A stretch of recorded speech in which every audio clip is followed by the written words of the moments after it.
Cet épisode a été créé à partir de l'anglais en utilisant l'intelligence artificielle. Au programme de cet épisode de Follow Him.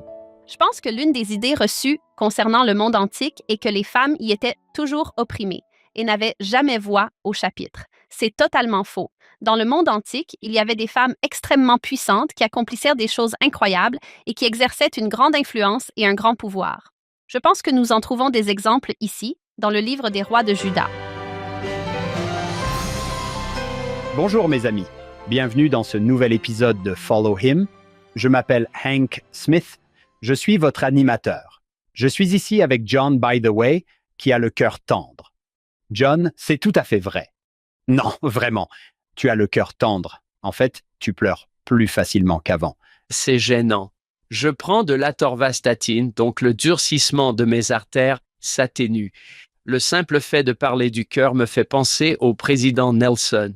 J'espère avoir un cœur tendre.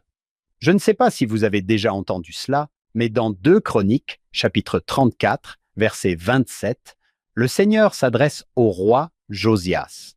Il dit « Ton cœur est tendre, et tu t'es humilié devant Dieu. » Je me suis dit, c'est tout à fait John by the way.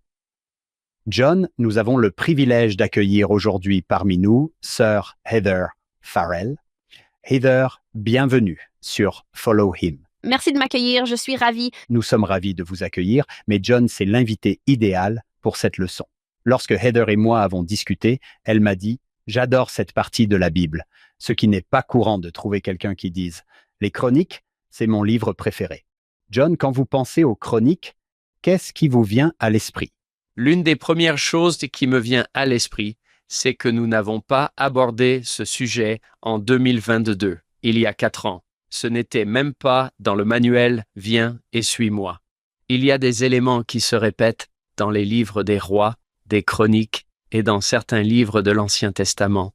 Mais c'est formidable que nous abordions ce sujet cette fois-ci et que nous ayons quelqu'un qui s'y intéresse autant. J'ai hâte d'y être. Oui, moi aussi. Il y a des récits vraiment extraordinaires sur des femmes dans les chroniques. Il y a quelques femmes vraiment exceptionnelles dont l'histoire est racontée dans les rois, mais aussi, encore une fois, dans les chroniques. Et cela nous donne simplement plus de détails. J'ai hâte d'en parler. Et je suis également ravie parce que ce livre raconte l'histoire d'une famille. C'est l'histoire de la lignée davidique. On y découvre environ 20 générations de rois et leurs histoires. J'adore cela, car je trouve que cela s'applique parfaitement à la manière dont nous considérons nos propres histoires familiales et la façon dont la justice ou les alliances se transmettent. Je suis ravie d'aborder l'idée de la transmission des alliances à la génération suivante, de la manière dont cela fonctionne et du rôle que jouent les femmes dans ce processus. On le constate notamment dans les récits de ces rois. Leurs mères sont mentionnées presque à chaque fois que les femmes jouent un rôle dans la transmission de ces alliances. Le titre est « Nos yeux sont sur toi ». On y trouve des récits extraordinaires de personnes confrontées à des obstacles insurmontables, face à des armées innombrables, des situations qu'elles ne peuvent vaincre.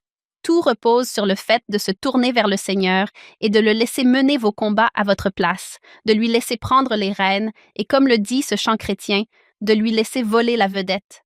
Il vole la vedette à travers toutes ces situations. Et j'adore ces histoires parce que j'ai moi-même vécu des moments dans ma vie où j'ai ressenti cela, où j'ai senti Dieu intervenir dans des situations impossibles et accomplir des miracles pour moi. J'adore ces histoires aussi. J'ai donc hâte de parler de tout cela. John, je ne cesse d'être émerveillé par la façon dont je perçois un livre de la Bible. Presque tout ce qui se trouve dans les Écritures, je me dis parfois « Oh oui, c'est bien, c'est génial ». Puis on trouve la bonne personne et elle met tout ça en lumière. Ça arrive si souvent dans cette émission. On doit sûrement recevoir de l'aide de quelque part, hein? Mais je pense que tu as trouvé la bonne personne et bravo. C'est incroyable. Combien de fois sommes-nous repartis en nous disant « Bon, maintenant je vois les choses d'un tout autre œil ». John Heather n'est jamais venu dans notre émission auparavant, alors il faut qu'on en sache plus sur elle. Ce que je préfère dans la biographie de Heather, c'est que, à l'âge de 11 ans, elle aimait déjà tellement les Écritures. Elle utilisait une lampe de poche, se cachait sous ses couvertures et lisait l'Ancien Testament la nuit. Alors, Hank, combien de fois as-tu réveillé Sarah? J'ai bien peur que nos enfants soient sous leur couverture en train de lire l'Ancien Testament. Oui. Il faut qu'on aille voir ça de plus près. Il faut qu'on aille là-bas. Il faut que ça cesse tout de suite. En fait, mon père était vraiment gêné par cette partie de ma biographie que j'avais ajoutée parce qu'il disait « Ça donne l'impression que je ne voulais pas que tu lises les Écritures. » Mais la vérité, c'est que je trouvais bizarre d'avoir 11 ans et de vouloir lire les Écritures. Je me disais « C'est bizarre. Personne ne veut faire ça. » Du coup, j'avais un peu l'impression de devoir le cacher. Et puis, je voulais juste rester debout tard. Bref, je lui dis toujours « Papa, ce n'est pas parce que tu ne me laissais pas lire les Écritures, mais parce que je savais que c'était bizarre. » Donc, c'est comme au Moyen Âge, quand la Bible était interdite. Elle la cachait. Oui, c'est un peu notre truc ici, chez Follow Him. J'ai envie de lire mon Ancien Testament sous la couette. De plus, le fils aîné de Heather est né vers Noël. Elle s'est donc sentie proche de Marie et a commencé à faire des recherches sur d'autres femmes, des centaines de femmes, des Écritures dont on parle très peu. Puis elle a commencé à partager ce qu'elle avait appris sur son site web womenintoscriptures.com. Elle est l'auteur de la série Marcher avec les femmes des Écritures et de Dieu vient vers les femmes, ainsi que co-auteur de Le don de donner la vie. Redécouvrir la nature divine de la grossesse et de la naissance. Elle est titulaire d'une licence de l'université BYU, d'un master en Attends un peu, Hank. La Bible et le Proche-Orient ancien. À l'université hébraïque de Jérusalem. Elle a vécu à Jérusalem pendant quelques années pour mener à bien ce projet. Ils y ont passé un merveilleux moment, mais ils vivent désormais à Pocatello, dans l'Idaho, une ville qui ressemble beaucoup à Jérusalem si on sait où regarder. Heather, nous sommes ravis que tu sois de retour et nous sommes heureux de t'accueillir. As-tu apporté ta lampe de poche? J'en ai une sur mon téléphone. Merci. Je suis très honorée d'être ici. Oui, on va bien s'amuser. Commençons par le manuel « Viens et suis-moi ». Ensuite, Heather, John et moi sommes prêts à te laisser prendre les rênes, à apprendre, à remplir nos écritures de notes et à apprendre à aimer ces livres autant que toi. Hank, j'aimerais que, lorsque tu liras le manuel « Viens et suis-moi » aujourd'hui, tu utilises ta voix de bande-annonce de film car ça ressemble à une bande-annonce. Je t'ai déjà entendu faire ça quand tu as lu Ésaïe dans le dictionnaire biblique, un homme seul. En voilà donc un autre qui s'y prête bien. D'accord. D'accord, c'est magnifique. Je vais peut-être m'en servir à partir de maintenant dans mes cours. C'est parti. Le royaume de Juda était encerclé. Les armées de 3 puissantes nations ennemies avançaient toutes en même temps, prêtes au combat. Dans ce moment de détresse extrême, Josaphat, roi de Juda, se tourna vers le roi du ciel et de la terre. Josaphat rassembla son peuple au temple et pria. Il reconnut leur faiblesse humaine et implora la délivrance. En réponse, le Seigneur lui promit sa protection. « Ne craignez rien, ne vous effrayez pas, nous n'avons peut-être pas d'armée envahissante à nos portes qui menace de nous détruire, mais il nous arrive parfois de nous sentir encerclés par l'adversité et le mal. Notre chemin vers la délivrance est le même que celui qu'a emprunté Josaphat, et notre prière peut être semblable à la sienne. Ô notre Dieu, nous n'avons pas la force de résister à cette grande armée qui s'avance contre nous. Nous ne savons pas non plus quoi faire, mais nos yeux sont tournés vers toi. » Dans 2 Chroniques, vous découvrirez l'histoire de Josaphat et d'autres rois de Juda. Réfléchissez à la manière dont leurs réformes, leurs victoires et leurs défis, animés par la foi, peuvent s'appliquer à votre propre vie. Merveilleux. J'ai hâte de m'y mettre. Bon, Heather, par où veux-tu commencer? J'ai pensé qu'il serait bien de commencer par une petite introduction aux chroniques, car tout le monde ne connaît pas forcément ce livre. Ce n'est pas un livre que l'on connaît très bien. Dans la Bible hébraïque, les chroniques constituent en réalité un seul et même livre. Elles ne sont donc pas divisées en 1 et 2 chroniques. L'ouvrage a été rédigé d'une seule traite, mais comme il est très long, dans les rouleaux de la Torah, il occupe 2 rouleaux distincts. Ainsi, un chronique se trouve sur un rouleau et 2 chroniques sur un autre, d'où cette division. Et cela divise en gros les récits du roi David dans un chronique, puis ceux de ses fils et petits-fils, ainsi que toute l'histoire de la famille de David dans le 2e rouleau. L'ordre dans lequel nous avons nos écritures est un ordre chrétien, mais dans la Bible hébraïque, les chroniques constituent le tout dernier livre. Il est donc considéré comme un livre de synthèse. On les place l'un à côté de l'autre, comme les livres des rois, puis les chroniques. Quand on arrive aux chroniques, on se dit « Attends, je n'ai pas déjà lu toutes ces histoires » parce qu'on retrouve beaucoup d'histoires identiques, mais à la fin, l'auteur des chroniques rédige en quelque sorte un résumé de l'histoire de David. Il aborde deux thèmes ou idées principaux qui sont vraiment importants, car, quel que soit l'auteur, il raconte le retour des Juifs à Jérusalem après que les Perses, sous Cyrus, les ont autorisés à rentrer. Nous savons qu'il a écrit ce texte bien plus tard. Il jette un regard rétrospectif et le message principal qu'il tient vraiment à faire passer comporte deux aspects. L'importance de la lignée davidique, la lignée des rois issus de David, qui aboutira finalement au Messie. Cette attente de l'espoir du Messie et des miracles, ainsi que l'importance de cette lignée et de tout ce qui s'est passé pour en arriver là, et puis aussi l'espérance liée au temple. Il tient vraiment à attirer l'attention du peuple sur le temple. Peut-être écrivait-il à une époque où il s'apprêtait à retourner construire le temple et où il souhaitait que les gens se concentrent sur celui-ci. Et je pense que c'est l'un des deux thèmes principaux. D'une part, la lignée davidique et le Messie, et d'autre part, l'accent mis sur le temple. Heather, j'ai deux questions. Premièrement, vous utilisez le terme Bible hébraïque. Il se peut qu'un auditeur se demande « Est-ce que ma Bible est la Bible hébraïque ?» Qu'entendez-vous par là? Oui, il s'agit littéralement de la Bible en hébreu.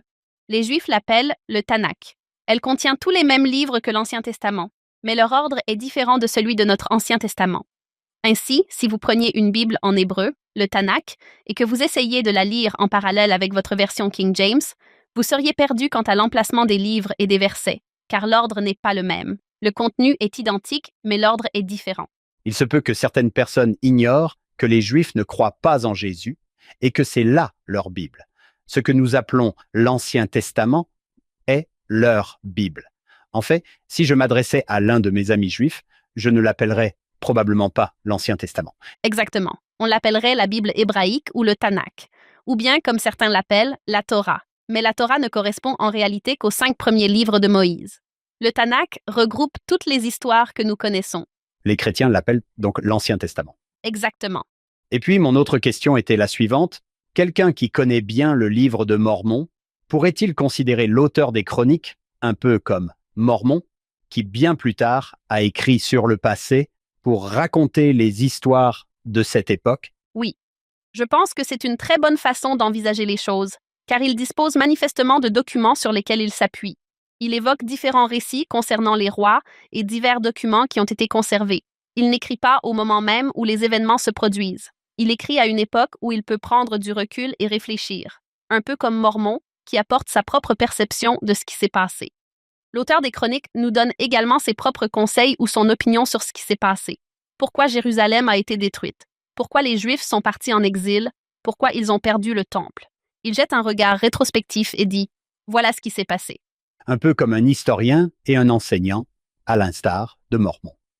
Aink, merci de poser cette question. La Torah correspond donc aux 5 premiers livres, mais si on y ajoute le reste, on obtient le Tanakh. Ces mots ont-ils une signification particulière ou s'agit-il simplement d'un nom propre? Le Tanakh est une abréviation. Il y a donc la Torah, qui correspond à la partie Ta. Ensuite, il y a le Na, qui correspond aux Nevi'im, les prophètes. Et enfin, il y a le Ka, qui correspond aux Ketuvim, c'est-à-dire les écrits.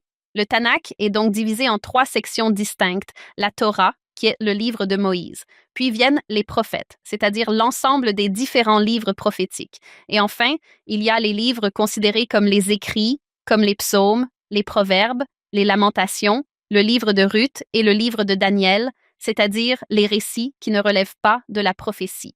Le Tanakh est donc divisé en ces 3 parties distinctes. Le mot Tanakh est l'abréviation de ces 3 éléments. C'est de là que vient le terme Tanakh pour désigner ces 3 sections du livre. John, peut-être que chez nous, ce serait Bib Bom Doc Pop. C'est exactement ce à quoi je pensais. On va s'en tenir au quad. Quand j'étais en mission, on disait « Tu as tes bâtons », en référence aux bâtons de Joseph et de Judas. On a simplement commencé à l'appeler « club » pour faire court. Prends ton club. Je vais faire en sorte que ça fasse fureur, les amis, le Bib Bom Doc Pop. Heather, qu'est-ce que tu veux faire ensuite? je voulais partager avec vous le dernier verset des Chroniques. Si vous allez tout à la fin du deuxième livre des Chroniques, au chapitre 36, vous trouverez l'histoire de Cyrus. C'est le roi de Perse. Tout au long de ce récit, l'Égypte est la puissance mondiale. Puis ce sont les Assyriens qui deviennent la puissance mondiale. Puis les Babyloniens prennent le dessus sur les Assyriens et deviennent la puissance mondiale pendant une courte période, juste un petit moment. Ensuite, les Perses vainquent les Babyloniens et héritent ainsi de tous leurs captifs et de leur peuple. Cyrus, lorsqu'il devient roi, a une philosophie politique quelque peu différente de celle des autres civilisations. Ainsi, les Égyptiens, lorsqu'ils conquérèrent des peuples, les transformaient en États vassaux. Ils imposaient le travail forcé et exigèrent des tribus de ces régions. Les Assyriens étaient assez cruels dans leur conquête et leur stratégie consistait à mettre en place des politiques de déportation massive. Ils savaient que les peuples qu'ils envahissaient étaient très tribaux et organisés autour de la famille, et ils voulaient briser ce lien. Ils ne voulaient pas que les gens puissent se regrouper à nouveau. Ils ont donc agi ainsi non seulement en Israël, mais aussi dans d'autres régions. Telle était leur philosophie politique en matière de conquête. Envahir un territoire, diviser les groupes, séparer les familles afin qu'elles ne puissent jamais se reconstituer ni retrouver leur pouvoir. Les Babyloniens étaient un peu moins cruels. Je veux dire, ils n'étaient pas vraiment gentils pour autant, mais leur approche différait de celle des Assyriens. Leur stratégie consistait à envahir un territoire pour démanteler la classe dirigeante. Ils laissaient tous les pauvres sur place, ou qu'ils aient conquis. Les pauvres ne les intéressaient pas vraiment, mais quiconque possédait des compétences, une éducation, une lignée noble ou une quelconque influence, ils l'emmenaient à Babylone. Ils créent ainsi, en quelque sorte, une enclave regroupant différentes nations au sein de Babylone afin de disposer de main-d'œuvre qualifiée, d'artisans et de tout ce qui est nécessaire pour servir les Babyloniens à Babylone. C'est un peu comme lorsque certains Juifs se sont rendus à Babylone. C'était presque comme s'ils avaient créé un Chinatown ou un Little Italy, un lieu où ils pouvaient préserver leur religion et leur identité tout en se trouvant à Babylone. Lorsque Cyrus conquiert Babylone et hérite de ses populations, il se retrouve face à ce groupe de Juifs qui ont leur propre langue et leur propre religion. Ils ont préservé leur Torah et leur Tanakh. Il avait peut-être une mentalité un peu plus impériale que certains de ses prédécesseurs. Peut-être quelque chose de plus proche des Romains ou de certains empires futurs auxquels on pense, il acceptait que d'autres peuples conservent leurs dieux et aient leurs propres pratiques religieuses. Il acceptait que l'on croie et que l'on pratique une religion. Il voulait simplement que l'on lui paie des impôts. Il a donc dit aux Juifs qui se trouvaient là, « Je vais vous renvoyer chez vous. Vous pouvez retourner à Jérusalem. Vous pouvez rentrer chez vous et reconstruire le temple. C'est un bon diplomate et il veut qu'il soit heureux. Il souhaite avoir des États loyaux qui lui paieront des impôts. Il leur permet donc de rentrer et de reconstruire le temple. » Je dis à mes élèves que le roi Cyrus avait une machine à remonter le temps. Il est venu à notre époque, s'est procuré un exemplaire de Comment se faire des amis et influencer les autres. Il l'a ramené avec lui, car il semble effectivement différent de tout le monde. Oui, c'est un personnage unique. Le tout dernier verset du livre des Chroniques, chapitre 36, verset 23, est une parole du roi Cyrus adressée aux Juifs. Je voudrais simplement que vous vous souveniez qu'il s'agit du tout dernier verset. Ce verset revêt une grande importance pour les Juifs et concerne le temple. John, voudrais-tu lire ce verset? Oui, bien sûr. 2 Chroniques 36, 23. Ainsi parle Cyrus, roi de Perse. Le Seigneur, Dieu des cieux, m'a donné tous les royaumes de la terre, et il m'a chargé de lui bâtir une maison à Jérusalem qui est en Juda. Qui parmi vous fait partie de son peuple, que le Seigneur, son Dieu, soit avec lui, et qu'il monte. Waouh!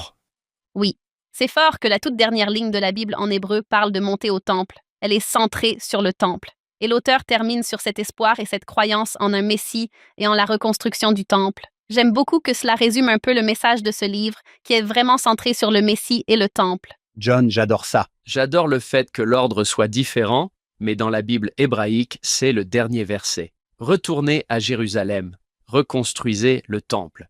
Hank, nous en avons déjà parlé. Ésaïe a prophétisé au sujet de Cyrus en le nommant explicitement. Oui, je crois qu'il le considérait comme une figure du Messie. Un sauveur qui leur permettrait de rentrer chez eux. Heather, c'était génial jusqu'à présent. Que va-t-on faire ensuite? J'ai déjà mentionné que le deuxième livre des Chroniques raconte l'histoire de la famille de David. L'histoire familiale est rarement toute belle, parfaite et sans tache. C'est très compliqué si l'on commence à remonter le temps et à lire les récits de son histoire familiale. Je pensais justement à ma propre histoire familiale et à mon arrière-grand-mère. On l'appelait Dolly. Elle est née à York, en Angleterre. Alors qu'elle vivait à York, sa famille s'est jointe à l'Église et elle a rencontré un missionnaire de Sugar City, dans l'Idaho, qui servait en Angleterre. Ils se sont rencontrés, puis il est rentré chez lui, et ils ont correspondu. Finalement, elle a traversé l'océan par bateau pour se rendre à Sugar City, dans l'Idaho, où elle l'a épousé. Elle a été scellée au temple, a eu 5 enfants et est restée pratiquante toute sa vie. Et je me suis dit que le chroniqueur aurait dit qu'elle avait fait ce qui était juste aux yeux du Seigneur. C'était une femme juste. Mais ensuite, je pense à sa mère, la mère de Dolly, qui s'appelait Mary. Son histoire n'était pas belle et sans tache, elle est compliquée. C'est une histoire compliquée. À l'âge de 8 ans, sa mère est décédée. Et son père, ainsi que son frère aîné, sont partis en Australie dans l'espoir de gagner de l'argent pour faire venir le reste de la famille. Mais ils ont misé tout leur argent au jeu et ont tout perdu. Elle et ses frères et sœurs ont pratiquement vécu dans la rue et ont dû se débrouiller seules. Elle a trouvé un emploi de femme de ménage. À l'âge de 18 ans, elle avait déjà eu 2 enfants illégitimes. D'après l'histoire familiale, leur père serait le mari de son employeuse. Ces enfants n'étaient probablement pas le fruit d'une relation consentie, et elle n'en a jamais parlé. Ce n'est que des années plus tard que ma grand-mère a appris leur existence par le hasard des circonstances, mais elle les avait laissés dans un orphelinat. Elle part à Londres et épouse mon arrière-grand-père, qui était un homme bien jusqu'à ce qu'il commence à boire. Après quoi, il est devenu insupportable. Mon arrière-grand-mère raconte qu'ils devaient cacher leurs chaussures pour qu'ils ne les vendent pas pour acheter de l'alcool. Finalement, mon arrière-arrière-grand-mère a divorcé et a rencontré des missionnaires en Angleterre, puis elle s'est jointe à l'Église. Peu de temps après avoir rejoint l'Église, elle a rencontré un autre homme. Il s'appelait Walt. Elle est tombée enceinte de jumeaux alors qu'elle n'était pas mariée. Elle a donc été excommuniée de l'Église, car je suppose que c'était la pratique à l'époque. Elle a fini par épouser cet homme et est restée éloignée de l'Église pendant longtemps. Mais pendant ce temps-là, ses filles continuaient d'aller à l'Église. C'est ainsi qu'elles ont rencontré les missionnaires et ces filles ont fini par accomplir toutes sortes de bonnes actions. Finalement, elles ont fait venir leur mère, son mari et leurs autres enfants et ils sont venus s'installer à Sugar City, dans l'Idaho. Elle se rend au temple. Son mari ne se joint jamais à l'Église. Elle mène une vie vertueuse jusqu'à la fin de ses jours. En réfléchissant à son histoire, je me suis demandé comment le chroniqueur aurait-il qualifié son histoire, car il y a une partie d'elle qui n'a pas fait ce qui était juste aux yeux du Seigneur. Il y a une partie d'elle dont l'histoire n'était pas parfaite. Mais quand je repense à son histoire, c'est elle la première personne de ma famille à s'être jointe à l'Église. Grâce à elle et à son influence, même si tout cela était si compliqué, si imparfait, si difficile et loin d'être parfait, n'est-ce pas? Cette alliance et ce choix qu'elle a fait se sont répercutés sur ma vie et sur celle de mes enfants. J'ai l'impression qu'en lisant ces récits sur les fils du roi David et leur famille, nous devons en quelque sorte garder cette même perspective. Ces histoires sont très compliquées et les gens essaient parfois de faire de leur mieux dans les circonstances qui leur sont données. Même si le chroniqueur peut qualifier quelqu'un de n'ayant pas marché dans les voies du Seigneur ou au contraire de l'ayant fait, je pense que nous pouvons lire un peu entre les lignes et considérer leurs histoires d'un œil un peu différent. Je tenais donc simplement à vous présenter ce point de vue avant que nous ne nous plongions dans ces récits, afin que nous puissions les considérer sous cet angle humain. C'est remarquable. Oui, je veux dire, on dirait une histoire de l'Ancien Testament, n'est-ce pas? J'adore ce que tu as dit, Heather. Plus je vieillis, plus je me dis que c'est une façon plus simple de vivre, se dire que tout le monde fait de son mieux, que nous commettons tous des erreurs et que j'en commettrai aussi, mais que nous allons simplement continuer à faire de notre mieux. Oui. Même si elle ne faisait pas partie de l'Église, elle y participait quand même. Oui, la vie ne lui a pas fait de cadeau. Oui, n'est-ce pas? C'est vraiment difficile. Et je suis très reconnaissante. Elle figure sur mon mur. J'ai un mur consacré à l'histoire de ma famille, elle y est, et je pense beaucoup à elle. Et c'est pour ça que parfois, on doit lire nos histoires de famille, sous une couverture, à la lampe de poche parce qu'elles sont un peu en pagaille, tu vois. J'adore ce que tu viens de dire. Si par hasard elle entend ça, elle doit être très reconnaissante et heureuse de savoir ce que fait son arrière-petite-fille et de ce qu'elle accomplit et enseigne. Oui, on ne sait jamais où de bons choix peuvent mener, n'est-ce pas? On ne sait jamais où ils aboutiront. J'adore ça. Certains de nos auditeurs se disent peut-être « Attendez, je suis presque sûr d'avoir déjà lu certaines de ces histoires. » Alors, pourquoi retrouve-t-on exactement les mêmes récits dans les rois et dans les chroniques? C'est une bonne question. Je ne suis pas sûre d'avoir la réponse exacte, n'est-ce pas? Parce qu'on ne sait jamais vraiment pourquoi elles sont là. Mais je pense que la principale différence entre les chroniques et les rois, c'est que les chroniques ne traitent que des rois de Juda. À ce stade, après le fils de Salomon, le royaume se divise en un royaume du nord et un royaume du sud. Ce livre traite uniquement de ces rois. Dans Rois, on trouve des récits sur les rois d'Israël et les rois de Juda, mais ce livre est exclusivement consacré aux rois de Juda. C'est encore une fois la lignée davidique qui l'intéresse. Il s'intéresse à cette lignée de David qui annonce le Messie. C'est vraiment très utile. J'imagine que l'auteur du livre des rois et celui des chroniques ne savaient pas qu'ils allaient figurer dans le même ouvrage. Oui, peut-être pas, n'est-ce pas? Ils ne se rendirent pas compte qu'ils allaient se succéder. Ils auraient vu les choses différemment. Oui, à propos de la façon dont ils allaient raconter cette histoire. Je crois que je regardais The Bible Project. Il disait qu'il présentait notamment les récits concernant David sous un jour plus positif. De bonnes leçons pour l'avenir. Si vous voulez lire certains des hauts et des bas de David, vous pouvez le faire ailleurs, mais ici, on le présente sous un jour plus positif afin qu'il y ait des éléments auxquels on puisse s'accrocher. Oui, le premier livre des Chroniques présente David sous un jour formidable. Il n'y commet aucune erreur dans les Chroniques. Alors que dans les Rois, on découvre un David très imparfait. Il faut également savoir que les Rois et les Chroniques s'inspirent probablement des mêmes sources. C'est comme si nous devions écrire un livre sur l'histoire de l'Église, mais que nous puisions tous dans les mêmes Joseph Smith Papers ou autres. Nous aurions des sources similaires même si nous écrivions différemment. Elles proviennent donc des mêmes sources, ce qui explique pourquoi beaucoup de choses sont identiques. Alors, que voulons-nous faire ensuite? Je n'arrête pas de vous interrompre avec mes questions. Non, c'est bien. Les deux éléments vraiment importants dans ce livre sont le temple et la lignée davidique, qui est véritablement établie au début des Chroniques avec la construction du temple. C'est intéressant, car on voit dans 2 Chroniques, au verset 2, qu'il est dit « Salomon décida de bâtir une maison au nom de l'Éternel, c'est-à-dire le temple, nous le savons, et une maison pour son royaume. » C'est un point qui, je pense, nous échappe souvent lorsque nous parlons de la construction du temple. Salomon a construit 2 maisons et elles sont liées. Elles ont été construites en même temps. Elles avaient le même constructeur, les mêmes matériaux. Il construit une maison pour le Seigneur et une maison pour son royaume, ce qui signifie qu'il construit un palais, c'est-à-dire le lieu où les rois de la lignée davidienne vont vivre.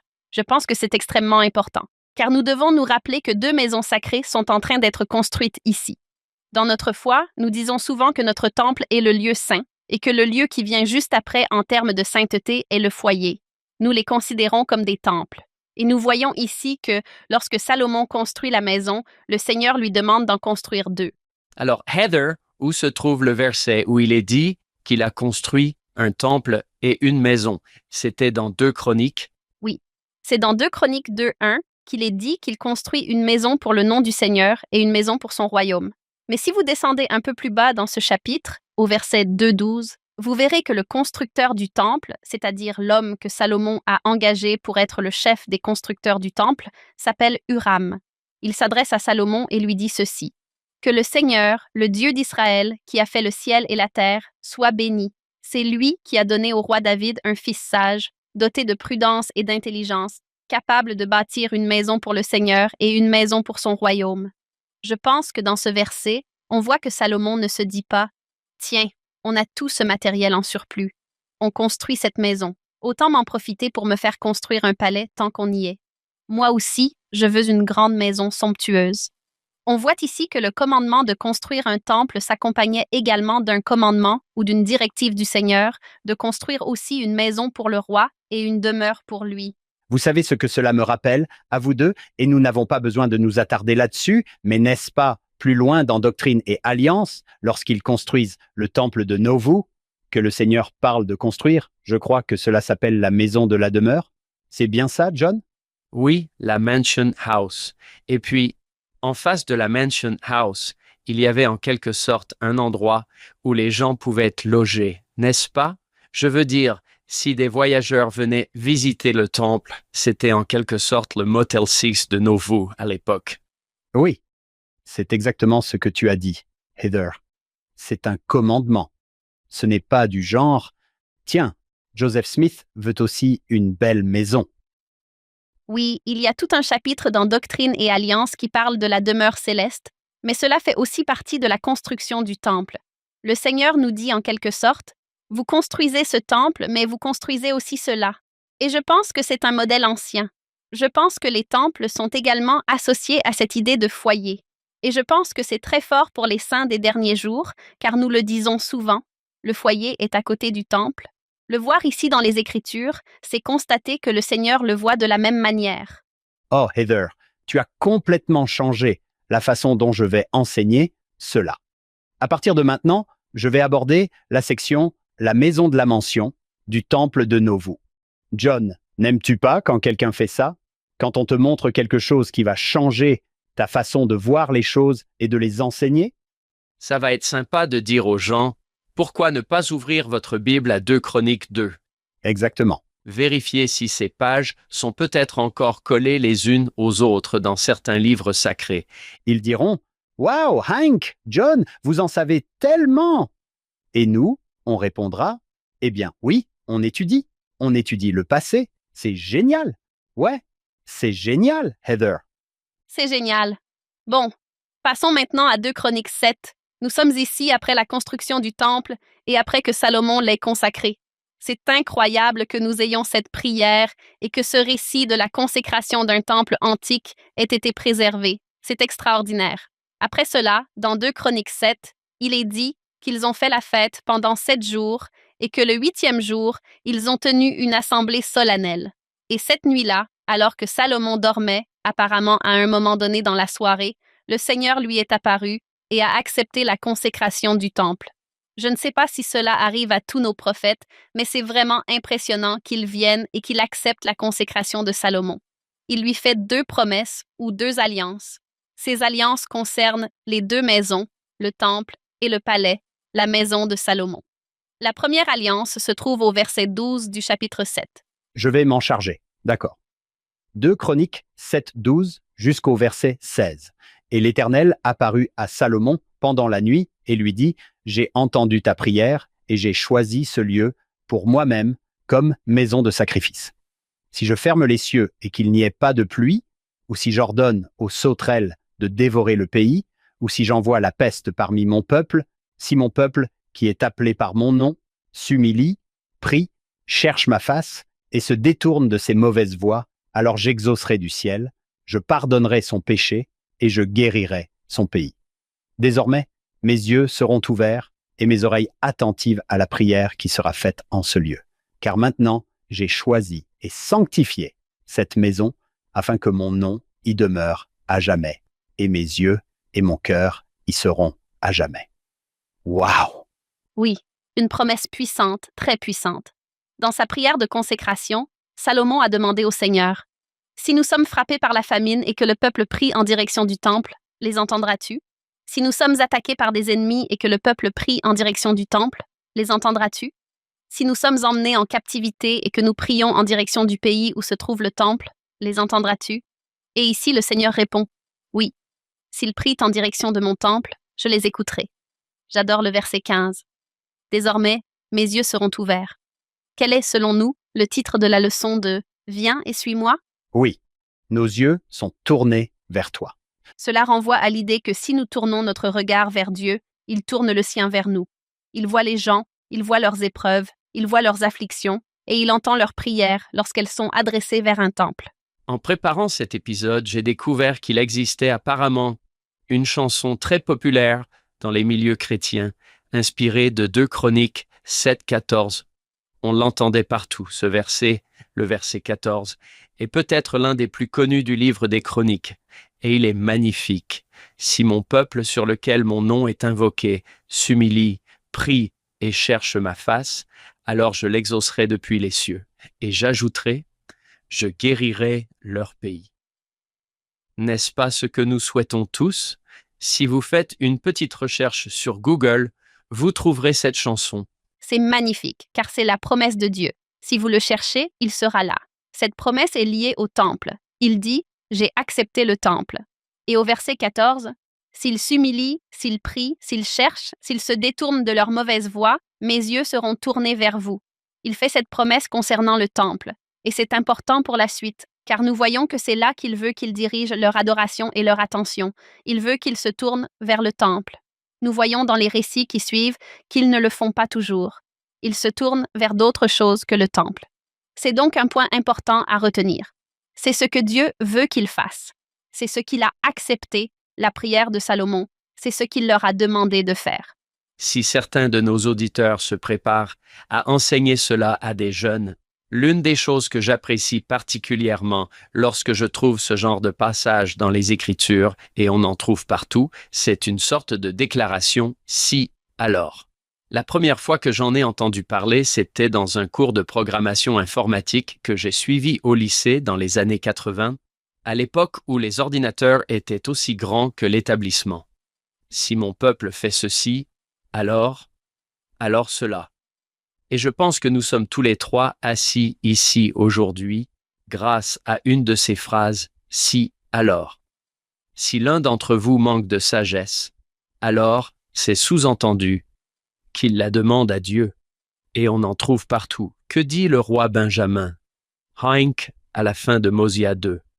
Je voudrais que vous méditiez sur l'état béni et heureux de ceux qui observent les commandements de Dieu, car voici, ils sont bénis en toutes choses, tant temporelles que spirituelles.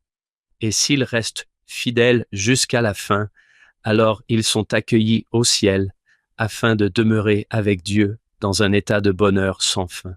C'est assez amusant de dénicher ces phrases du type « si, alors ». Et en voici une magnifique. 2 Chroniques 7:14. C'est vrai. Tu devrais en faire une chanson. C'en est déjà une. Heather, tu assures grave là. C'est fantastique. Continuons. Il y a tellement de choses formidables à venir. La partie suivante de l'Alliance concerne la lignée de David, le roi, sa maison et sa famille. C'est donc cette alliance personnelle. Nous avons notre alliance avec le temple et le peuple, et voici l'alliance personnelle de Salomon. Elle se trouve au verset 17 à 20. John pourrait-il lire ces versets, puisque Hank a lu les suivants? Si nous lisons les versets 17 à 20. Toujours dans 2 Chroniques 7? Oui, 2 Chroniques, chapitre 17 à 20. D'accord. Et quant à toi, s'il y a ceci, si tu marches devant moi comme David, ton père, a marché, si tu agis selon tout ce que je t'ai commandé, et si tu observes mes statuts et mes jugements, alors j'affermirai le trône de ton royaume, comme je l'ai promis à David, ton père, en disant, il ne te manquera jamais d'un homme pour régner sur Israël. Mais si tu te détournes et que tu abandonnes mes statuts et mes commandements que je t'ai présentés, et que tu vas servir d'autres dieux et te prosterner devant eux, alors je les arracherai de ma terre que je leur ai donnée. Et cette maison que j'ai sanctifiée pour mon nom, je la rejetterai loin de ma face, et elle deviendra un proverbe et un sujet de raillerie parmi toutes les nations. Il y a encore d'autres « si » là-dedans. Oui, il est très clair sur ces points-là. Et c'est ce qui se passe, n'est-ce pas, Heather? Oui, c'est exactement ce qui se passe. Le temple est détruit, et c'est prophétique. Ce qui me frappe le plus dans tout cela, c'est que l'alliance dont il est question ici concerne, je pense que les spécialistes appelleraient cela la royauté davidique, l'alliance davidique qui se transmet. C'est une alliance que Dieu conclut avec Salomon en lui disant que s'il marche dans ses voies et si ses fils et ses enfants marchent tous dans ses voies, voici la promesse qu'il leur fera. Mais tout cela ne dépend pas de ce qui se passe dans le temple, n'est-ce pas? Ni nécessairement de quoi que ce soit ayant trait aux Lévites et à tout ce qui s'y rapporte. Ce qui compte, c'est la manière dont ils vivent personnellement l'Évangile dans leur propre vie, dont ils observent ses commandements et toute leur dignité personnelle. Je trouve cela si beau, car nous voyons ici que Dieu a établi ces deux maisons. Il se soucie de la manière dont le culte s'y déroule dans les deux. Il y a le temple que les spécialistes considèrent comme la religion officielle. Ils l'opposent à la religion domestique. La religion officielle, ce sont les pratiques publiques sanctionnées par un groupe plus large. Elle comporte généralement de nombreuses règles et fait appel à des prêtres. C'est la religion du temple. C'est une religion très organisée. Nous avons vu tous ces chapitres de l'Exode qui traitent de l'organisation de tout ce sacerdoce selon cet ordre précis. Et il y a cet aspect-là. Mais il y a aussi la religion domestique, celle qui se pratique au sein du foyer. La vision qui naît dans votre cœur avec votre famille et vos proches, et la manière dont vous vivez concrètement votre foi. On peut se rendre au temple ou à l'église et accomplir tous les rites qui composent cette partie de la religion. Mais Dieu se soucie également de la manière dont nous la vivons chez nous, dans nos cœurs et au sein de nos familles. Il dit ici à Salomon que c'est également ce qui lui tient à cœur. Il se soucie de la manière dont ces rois vont vivre leur religion et dont ils vont la vivre au quotidien dans leur propre vie. Ce qui me passionne particulièrement dans tout cela, c'est que les femmes peuvent souvent se sentir exclues de la religion officielle, surtout lorsqu'il n'y a pas de place pour elles dans la célébration des différents sacrements ou des rites propres aux religions officielles. Cela ne vaut pas seulement pour les saints des derniers jours. C'est vrai pour toutes les religions. Parfois, les religions officielles sont davantage centrées sur les hommes, mais la religion familiale est souvent centrée sur les femmes. C'est souvent là que les femmes ont le plus d'influence et le plus de pouvoir sur la religion. Et cela ne concerne pas seulement les saints des derniers jours, mais toutes les religions à travers l'histoire et les différents sujets étudiés par les chercheurs. Et c'est dans cette religion familiale que les femmes ont souvent beaucoup d'influence. On le constate dans les récits de ces rois de la lignée de David. On voit l'influence des mères dans la religion familiale, qui détermine la dignité personnelle du roi ou la manière dont il marche dans les voies du Seigneur. En réfléchissant à cela, je me suis demandé à quoi cela ressemblerait dans notre vie de saints des derniers jours ou dans la façon dont nous organisons les choses. J'ai donc pensé que la religion officielle inclurait des éléments tels que notre temple, notre Sainte Seine et la conférence générale. Des éléments très officiels et organisés, tandis que notre religion familiale comprendrait des pratiques telles que la prière personnelle et familiale, l'étude des Écritures, les bénédictions du Père, la prière avant les repas. La façon dont vous décorez votre maison avec des photos, des images de temples et des œuvres d'art religieuses. Cela peut également être la manière dont vous célébrez les traditions religieuses comme Noël et Pâques. Je me souvenais aussi que Frère Andersen, qui a prononcé un discours il y a quelques années pour encourager les saints des derniers jours à mieux célébrer Pâques, nous a incités à mieux célébrer cette fête. Et j'étais chez ma cousine. Elle a 7 enfants et j'en ai 7 aussi, donc c'était le chaos. Tout de suite, on s'est regardé en se disant « Oh, on pense aux traditions, on pense à la nourriture, on se demande comment on va s'y prendre. Comment peut-on y arriver? Que pouvons-nous faire au sein de nos familles pour mieux célébrer Pâques? » C'est ça, la religion au quotidien. La célébration de Pâques dure 1 heure à l'église. La véritable célébration de Pâques se passe à la maison. C'est là qu'on la ressent vraiment et c'est là qu'on en profite pleinement. C'est pareil pour Noël. À Noël, on va peut-être à l'église un petit moment, mais l'essentiel de la fête se passe à la maison et c'est là qu'on la vit à notre manière et qu'on la met en œuvre. Et les femmes ont toujours eu une influence considérable sur la façon dont cette religion familiale se vit. La religion familiale. J'adore ça. Oh, c'est tellement intéressant. Je n'y avais jamais pensé sous cet angle. Oui.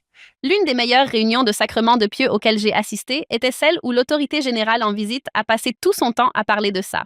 Il a dit « Certains d'entre vous ont peut-être cette invention que je considère comme venant du diable, à savoir ces réfrigérateurs qui ne sont pas magnétiques, ceux sur lesquels on ne peut rien coller à l'avant. » Il a ajouté « Je pense que c'était une manœuvre du diable parce que, selon lui, ces réfrigérateurs sont tellement importants. » Il disait « Procurez-vous un réfrigérateur magnétique. » Il ajoutait « Surtout si vous avez des adolescents, vous affichez sur votre réfrigérateur tout ce que vous voulez qu'ils sachent. Vous y collez des versets bibliques, vous y collez des images de Jésus, vous y mettez tout, car il disait que c'est là que vos adolescents passeront leur temps.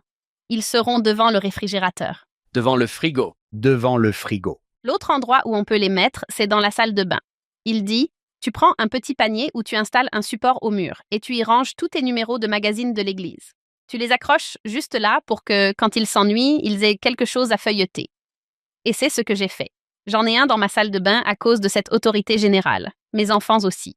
Je suis sûre qu'ils sont parfois sur leur téléphone, mais je sais que ces magazines sont lus, car ils sont juste là, dans la salle de bain. J'ai trouvé ce conseil amusant. C'est cette idée de le mettre en pratique chez soi. C'est génial. Vous vous souvenez de qui c'était? Non, je ne m'en souviens pas. Je ne m'en souviens pas. Ce serait tellement amusant si je m'en souvenais. Heather, je te l'ai déjà dit, mais c'est incroyable. Qu'est-ce qu'on va faire ensuite? Eh bien, les chapitres de « Viens et suis-moi » commencent au chapitre 14 par l'histoire d'Assa, qui est un petit-fils de Salomon. Nous avons son histoire qui est formidable. Son père s'appelait Abijah. Nous en sommes donc à quelques générations plus tard dans cette lignée davidique. Nous avons eu des rois justes et d'autres qui ne l'étaient pas. Et en réalité, nous avons en quelque sorte tout perdu dès Salomon, car à la fin de sa vie, la religion au sein de sa maisonnée commence à dérailler. Il épouse des femmes étrangères et celles-ci introduisent le culte des idoles dans sa maisonnée. Et nous en voyons les conséquences chez son fils. Mais voici Asa, et il est dit au chapitre 14, verset 2. Asa fit ce qui est bon et droit aux yeux de l'Éternel, son Dieu. Il fit disparaître les autels des dieux étrangers et les hauts lieux, brisa les idoles et abattit les Ashéras. Et il ordonna à Juda de rechercher l'Éternel, le Dieu de leur père, et de mettre en eux la loi et les commandements. Il faut garder à l'esprit qu'à cette époque, le temple était encore en plein essor. Les prêtres continuent d'accomplir tout ce qu'ils sont censés faire. Tous les sacrifices ont toujours lieu, mais d'autres choses se produisent également. Les gens adorent des dieux étrangers. Il y a ces hauts lieux. Il y a des idoles et des bosquets sacrés. Ce sont donc d'autres pratiques qui ont cours, d'autres façons dont les gens rendent le culte. Ils continuent d'aller au temple, mais ils se livrent également à ces autres pratiques. Et Asa s'emploie à les éliminer. Ce qui est intéressant à ce sujet, c'est que les termes hébreux font largement référence aux traditions cananéennes. En effet, si vous vous souvenez bien, lorsque les Israélites sont entrés dans le pays de Canaan, ils n'ont pas tué tous les Cananéens. Les Cananéens sont toujours là, ils vivent parmi eux, et les Israélites adoptent certaines de leurs traditions, de leur culture, de leurs coutumes et de cette culture au sein de laquelle ils vivent. L'une d'entre elles est précisément cette notion de haut lieu. Et en réalité, dans les Écritures, un lieu élevé n'est pas toujours une mauvaise chose. En hébreu, le mot est bama, qui signifie littéralement élévation ou lieu élevé. On se trouve plus haut que les autres. Au début du livre des Chroniques, on voit même que Salomon, avant la construction du temple, est mentionné dans un verset où il se rend sur un haut lieu pour y offrir un sacrifice, car c'est là que les gens se rendaient avant l'existence du temple, sur un haut lieu, une montagne, un lieu surélevé ou un autel où ils rendaient culte. Et rappelez-vous, nous avions toute cette alliance selon laquelle le Seigneur voulait que l'attention et le regard du peuple soient tournés vers le temple, n'est-ce pas? Et pourtant, il continuait à fréquenter ces hauts lieux. Asa, dans sa tentative d'amener le peuple à se concentrer là où il était censé l'être, a déclaré « Bon, nous n'irons plus sur ces hauts lieux ». Il cherche vraiment à rassembler les 12 tribus pour les unifier afin qu'elles adorent Dieu en un seul lieu en tant que peuple uni, en les réunissant pour adorer Dieu et concentrer leur attention sur le temple. L'autre mot intéressant ici est celui qui est traduit par bosquet. En hébreu, c'est le mot ashérim. Il s'agissait d'idoles qui étaient, pour être honnête, nous ne savons pas vraiment ce qu'elles étaient, car elles étaient faites de bois. Il s'agissait d'une sorte d'arbre, et les objets en bois ne résistent pas autant en archéologie. Ils n'existent plus. Nous ne savons pas vraiment de quoi il s'agit, mais nous savons qu'elles étaient plantées, qu'elles pouvaient être érigées, sculptées, abattues et brûlées. Les spécialistes pensent qu'il s'agissait peut-être d'arbres vivants taillés en forme de femme et représentant des déesses, comme, vous savez, une déesse de la fertilité, ou qu'elles pouvaient être fabriquées à partir d'arbres, ou encore qu'il s'agissait simplement d'un arbre au sens propre vers lequel les gens se rendaient. On ne sait donc pas vraiment ce qu'ils étaient, mais le mot Ashéra fait référence à la déesse cananéenne. C'est la déesse mère du panthéon cananéen. Elle s'appelle Ashéra. Elle est mariée au dieu El, et leur fils est Baal, dont on entend beaucoup parler dans l'Ancien Testament. C'est le dieu de la tempête qui apporte la pluie. C'est la déesse à qui l'on s'adressait pour prier en faveur de la fertilité ou de la prospérité. On constate que cette tradition persiste chez les Israélites qui intègrent cette culture cananéenne dans leurs pratiques. Et Asa dit « Non, nous ne ferons pas cela. » Oui, il dit qu'il faut s'en débarrasser. Et ce qui est intéressant aussi, c'est que ce culte des déesses est probablement en grande partie mené par des femmes. S'il y a une déesse de la fécondité, ce sera une déesse à laquelle les femmes voudront adresser leurs prières dans l'Ancien Testament. Ce sont parfois les femmes qui dirigent le culte de ces déesses. Et je pense qu'il est vraiment erroné de l'assimiler, notre Mère Céleste, à Ashéra, car c'est un peu comme si, en regardant Héra ou Aphrodite, on disait « Oh, on voit en elle des aspects du divin féminin, et on voit des aspects de ce à quoi doit ressembler notre Mère Céleste. » Je pense que c'est une erreur de voir les choses ainsi. Je pense qu'il y a des aspects du féminin divin chez toutes ces déesses antiques, mais Ashéra est une déesse cananéenne. Elle fait partie de leur panthéon, de leur héritage, et les Israélites en adoptent certains éléments parce qu'ils vivent au milieu de tout cela. Je ne pense pas que cela fasse intrinsèquement partie de la religion israélite. Vous savez, je ne pense pas que ce soit un nom par lequel nous pourrions l'appeler. Oui, j'en avais entendu parler, c'est donc très utile. C'est intéressant toutefois du point de vue des saints des derniers jours, car on constate qu'ils abattent souvent des bosquets, qui ne sont pas ces arbres d'Ashéra. Mais en tant que saints des derniers jours, nous croyons aux lieux élevés, aux lieux sacrés comme les temples, n'est-ce pas? Les lieux élevés, cette idée-là. Et puis nous croyons aussi que les bosquets sont sacrés. Nous avons un bosquet sacré dans notre Église. On peut se rendre dans ce bosquet sacré. Nous croyons donc au bosquet sacré. Nous croyons que Joseph Smith a trouvé des réponses dans un bosquet. Pour Jésus, le jardin de Gethsémani est un bosquet sacré. Nous avons ces lieux qui sont sacrés, qui sont des bosquets, et j'ai l'impression que cela peut parfois prêter à confusion pour les gens. Je ne sais pas, Pour être honnête, si je suis capable d'expliquer tout cela en détail ou d'en comprendre tous les aspects, mais je sais que, il y a ici une différence. Ce qu'ils font n'est pas juste. Ce n'est pas orienté dans la bonne direction. Ils savent où l'attention devrait se porter, mais celle-ci est détournée vers autre chose. Asa démolit alors toutes ces choses et tente d'amener le peuple à cesser ces pratiques, mais il comble également ce vide en les incitant à respecter la loi et il fortifie toutes les villes de Juda. Il construit des fortifications pour les villes de Juda. C'est important car très bientôt, ils sont attaqués par les Éthiopiens. Ils partent au combat contre eux. C'est au chapitre 14, verset 10. Ils partent les combattre. Au verset 11, Asa adresse cette prière au Seigneur pour lui demander de l'aide. Et Asa invoqua le Seigneur, son Dieu, et dit, « Seigneur, il ne t'en coûte rien de nous venir en aide, que ce soit face à une multitude ou face à ceux qui n'ont aucune puissance.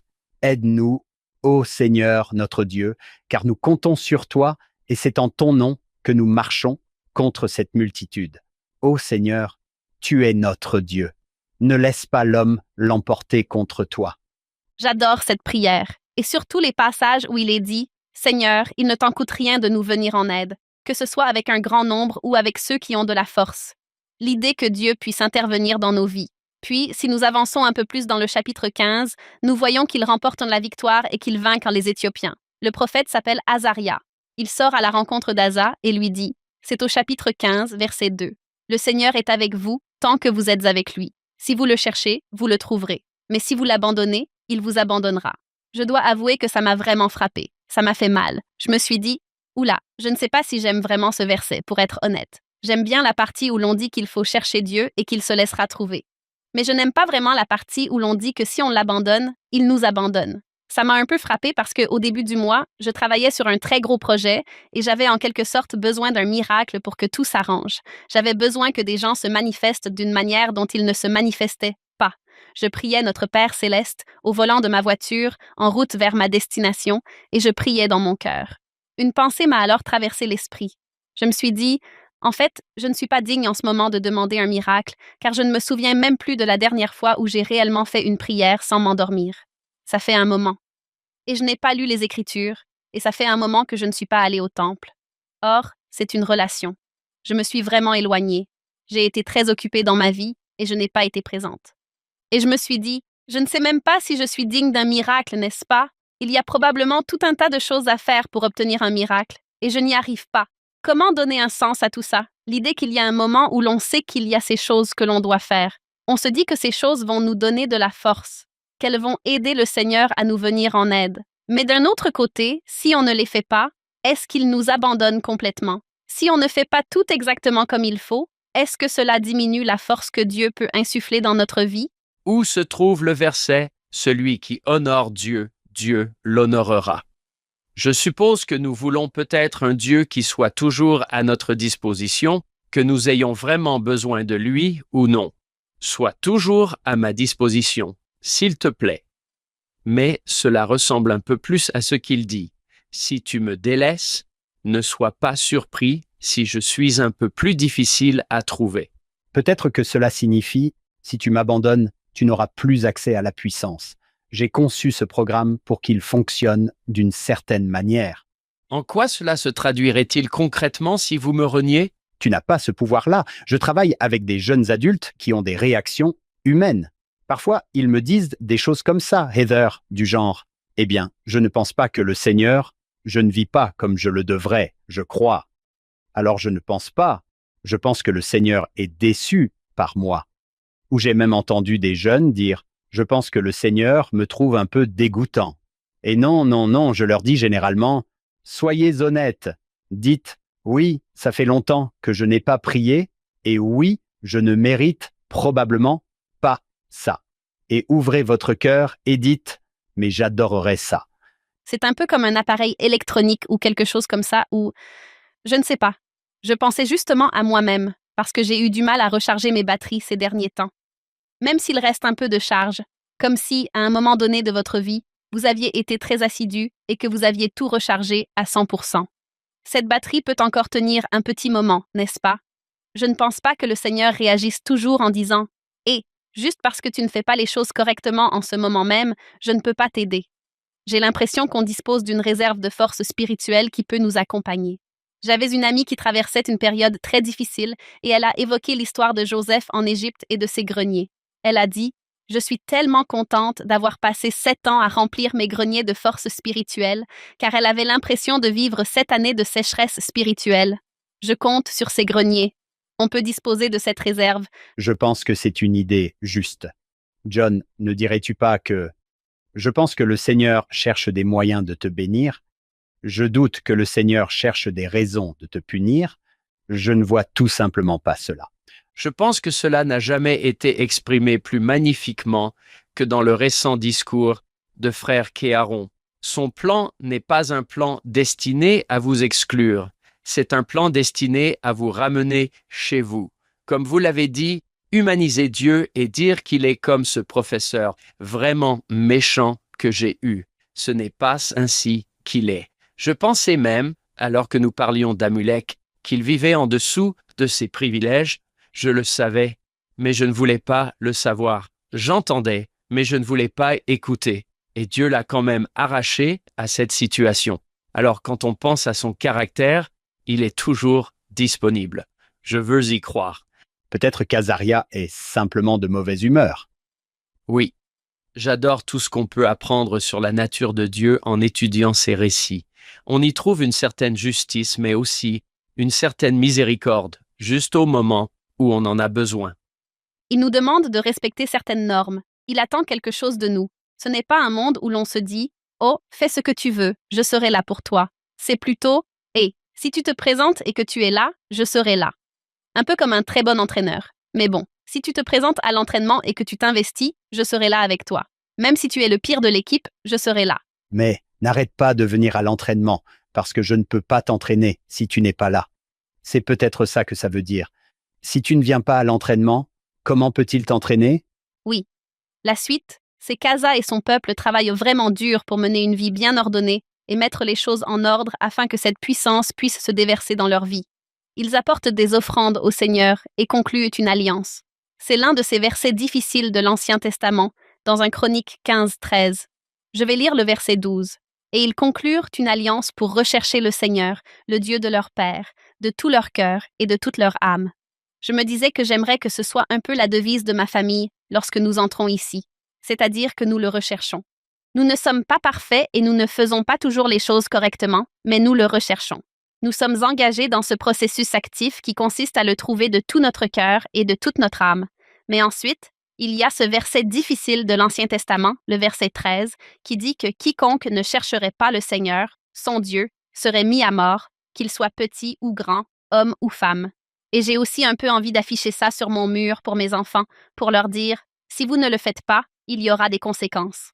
Je pense que c'est parfois difficile. L'Ancien Testament, c'était un monde différent. Il s'exprime différemment. Nous avons le même Seigneur, mais dans une culture différente. Il s'exprime différemment. John, tu te souviens quand Ross nous a parlé des expressions idiomatiques? Il a dit « Si on n'a pas grandi dans une culture, c'est tellement difficile d'apprendre toutes ces expressions comme faire d'une pierre deux coups ou un jeu d'enfant. » Il a ajouté « Je suis certain que dans l'Ancien Testament, il nous manque énormément d'expressions idiomatiques. » Et les références culturelles à certaines choses. Exactement. J'aime bien ce que tu fais là, Heather. Tu lis un verset, tu t'arrêtes et tu te dis « ça ne me semble pas juste ». Joseph Smith n'a-t-il pas enseigné que la vraie doctrine a bon goût? Je pense que tu as raison de t'arrêter et de te dire « je ne suis pas tout à fait sûr de ça ». Oui. Parfois, on tombe sur ces récits vraiment difficiles de l'Ancien Testament et on se dit « Waouh, c'est quoi ça ?» Il faut se rappeler que tout ce qui s'y trouve ne signifie pas forcément « vous devriez faire ça ». C'est comme ça qu'il faut vivre. Souvent, c'est plutôt « ce n'était pas un bon choix »,« ce n'est pas comme ça qu'il faut faire », ou encore « c'est leur culture, c'est ce qu'ils faisaient ». Quelqu'un nous a appris une expression. Ce sont des récits descriptifs, pas normatifs. Ça raconte simplement ce qui s'est passé, sans vous dire que vous devriez faire pareil. Et c'est vrai, il y a beaucoup de choses que je lis là-dedans que je préférerais ne pas faire. Et c'est un peu compliqué. Je voudrais terminer l'histoire d'Asa, puis revenir sur un petit passage concernant sa mère. Au chapitre 16, nous terminons son histoire par une nouvelle bataille à laquelle il s'apprête à prendre part. Cette fois-ci, Au lieu de se tourner d'abord vers le Seigneur, il se tourne vers le roi de Syrie et conclut une alliance avec lui. Au chapitre 16, verset 7, cette fois-ci un autre prophète, du nom de Hanani, le voyant, vint trouver Asa, roi de Juda, et lui dit, « Parce que tu t'es appuyé sur le roi de Syrie et que tu ne t'es pas appuyé sur le Seigneur, ton Dieu, l'armée du roi de Syrie t'a échappé. » Passons au verset 9. Car les yeux du Seigneur parcourent toute la terre pour se montrer puissant en faveur de ceux dont le cœur est intègre envers lui. En cela, tu as agi avec insenséité. C'est pourquoi, désormais, tu connaîtras la guerre. On voit que ces versets parlent encore des yeux, n'est-ce pas? C'est un thème récurrent dans tous ces versets. Les yeux du Seigneur et la direction vers laquelle nos yeux sont tournés. Je ne pense pas qu'on puisse reprocher quoi que ce soit à Asa ici, car cela semble tout à fait et naturel. Il est probablement judicieux de trouver un allié pour combattre quelqu'un. Mais la leçon à retenir ici est la suivante. Vers qui s'est-il tourné en premier? S'est-il d'abord tourné vers le Seigneur avant de conclure cette alliance? Or, il s'est d'abord tourné vers l'alliance. Et je pense que cela s'applique parfaitement à notre époque, surtout quand on réfléchit à ce vers quoi nos yeux se tournent en premier, notamment avec l'IA et nos téléphones, et à quel point il est facile d'obtenir des réponses. Il est si facile de tourner d'abord nos yeux vers nos téléphones avant de nous tourner vers le Seigneur. Et je sais que j'en suis tout aussi coupable que n'importe qui. C'est un bon rappel pour moi aussi. Oui, je sais que John l'est aussi. Je n'ai pas de mal avec ça, mais je sais que John, lui, en a aussi. J'aime dire à mes élèves que je n'arrive pas à suivre le rythme des gens. On en est à quoi déjà? La génération Z? On recommence depuis le début? La génération AA? Ou est-ce que ce sont des piles? Je dis à mes élèves que ce qui m'inquiète avec la génération Z, c'est que vous voulez des réponses instantanées de Google à des questions cruciales. Parce que si vous demandez à Google, Siri, Alexa ou Chat, ils vous répondront immédiatement. Parfois, les meilleures réponses viennent un peu plus lentement de Dieu et demandent un peu plus d'effort. Ne vous précipitez pas vers la réponse rapide. Elle vous dira toujours quelque chose. Oui, les réponses de Dieu demandent des efforts. En général, il ne donne pas les choses facilement, sans effort. Oui, et il lui rappelle qu'il l'a déjà fait par le passé. Il lui dit en quelque sorte, « Tu ne t'en souviens pas? C'était juste à la page précédente. » Exactement. Comment as-tu déjà pu oublier ça? Rembobine un peu le défilement et tu le verras. Tu t'en es si bien sorti à l'époque. Mais c'est justement ce qui fait la beauté de ces récits. Ils sont tellement humains. L'Ancien Testament regorge d'histoires si humaines qu'on se dit « Oh, je te comprends, je comprends tout à fait ». On peut donc comprendre ce que ces personnages apportent. Le verset sur lequel je voudrais revenir se trouve dans un Chronique 15. Il s'agit de la mère d'Asa. Nous avons un Chronique 15-16. Et il est dit « Quant à Maaka, la mère du roi Asa, il la destitua de sa fonction de reine parce qu'elle avait fabriqué une idole dans le bosquet. Asa abattit son idole, la piétina et la brûla dans le torrent de Cédron. » Ici, si l'on se souvient des deux maisons, nous avons la reine du foyer qui ne pratique pas la religion comme il se doit. Et c'est intéressant, car ce mot qui dit qu'il l'a destituée de sa fonction de reine est, en hébreu, le mot « Gebira ». Le mot « Gebira » vient d'une racine hébraïque qui signifie « régner ». Il désigne une femme dotée de pouvoir. Ce n'est pas seulement une reine. Par exemple, selon les différentes traductions, la Septante, ou traduction grecque de l'Ancien Testament, traduit ces mots de manière légèrement différente. Ainsi, ce mot « Gebira » est parfois traduit par la force féminine du royaume, la souveraine ou la grande femme, une chef, la femme qui détient le pouvoir. Et j'adore ça. C'est une position qu'elle occupe au sein de la maisonnée. Nous savons qu'il s'agit d'une position car il peut la destituer. Il peut l'en éloigner, la retirer de cette fonction. Et il ne s'agit pas de son épouse, mais de sa mère. Elle occupe cette position de pouvoir au sein de la maisonnée. On le constate tout au long des récits de l'Ancien Testament. La première fois que le mot « Gebira » est utilisé, c'est pour désigner Sarah, la matriarche, l'épouse d'Abraham. Quand on parle d'Agar et de Sarah, c'est Sarah qui est appelée Gebira. C'est elle qui est aux commandes. C'est elle la dirigeante. C'est elle la chef de famille. Je suppose que c'est la meilleure façon de le dire. C'est aussi pour cela qu'on observe sans cesse toute cette tension entre les matriarches comme Léa et Rachel, car il existe, au sein d'un foyer antique, une position de femme à la tête de la maisonnée, celle de la Gebira, la femme qui dirige le foyer. C'est elle qui donne en grande partie le ton à ce qui se passe dans la maison. Et nous voyons ici que nous avons affaire à une Gebira injuste, une chef de famille injuste.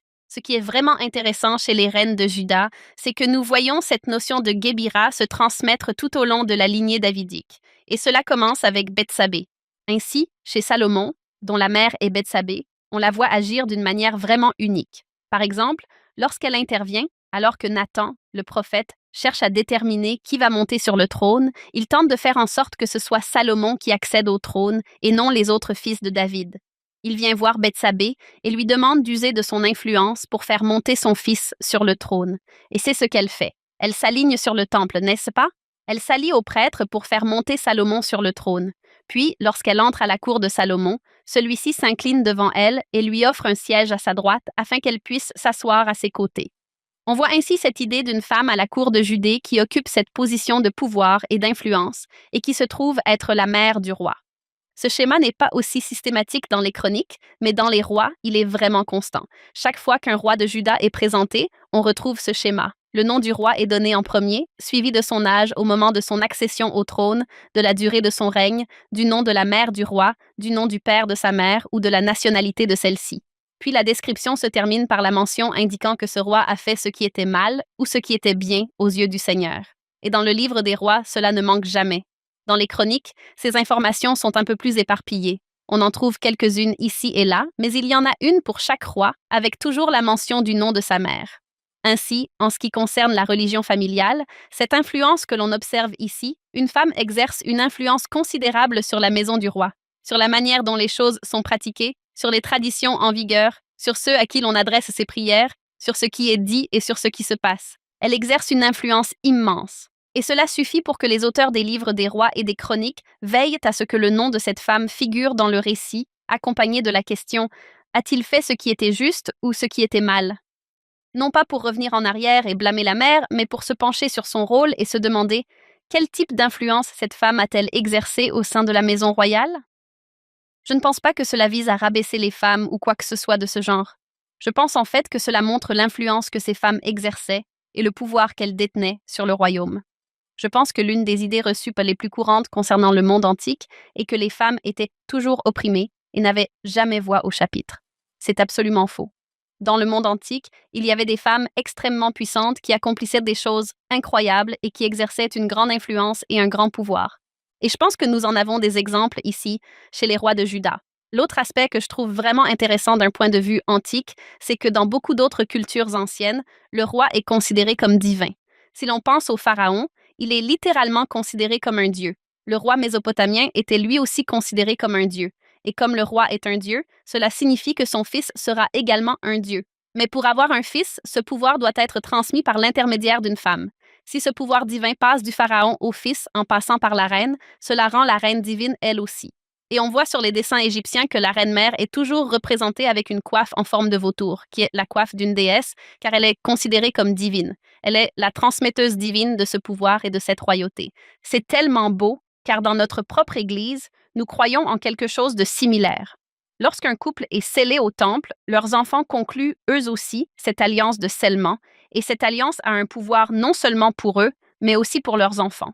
Et ce pouvoir de l'alliance se transmet par le corps de la femme pour ses enfants. Et j'ai l'impression que c'est quelque chose que nous n'avons pas encore vraiment abordé. J'aimerais beaucoup que cela soit mieux compris ou que l'on en discute davantage, car je trouve que c'est quelque chose de très puissant, n'est-ce pas? Il se passe quelque chose avec ce pouvoir de l'alliance qui se transmet par l'intermédiaire d'une femme à ses enfants. J'adore ça et je me demandais simplement si certaines des femmes dont nous parlons dans Chroniques figurent dans votre série Marcher avec les femmes de l'Écriture, dans l'édition consacrée à l'Ancien Testament. Oui, je n'ai pas pu inclure toutes les femmes de l'Ancien Testament car il y en a environ 350 et c'est en fait dans l'Ancien Testament qu'on trouve le plus grand nombre de femmes nommées.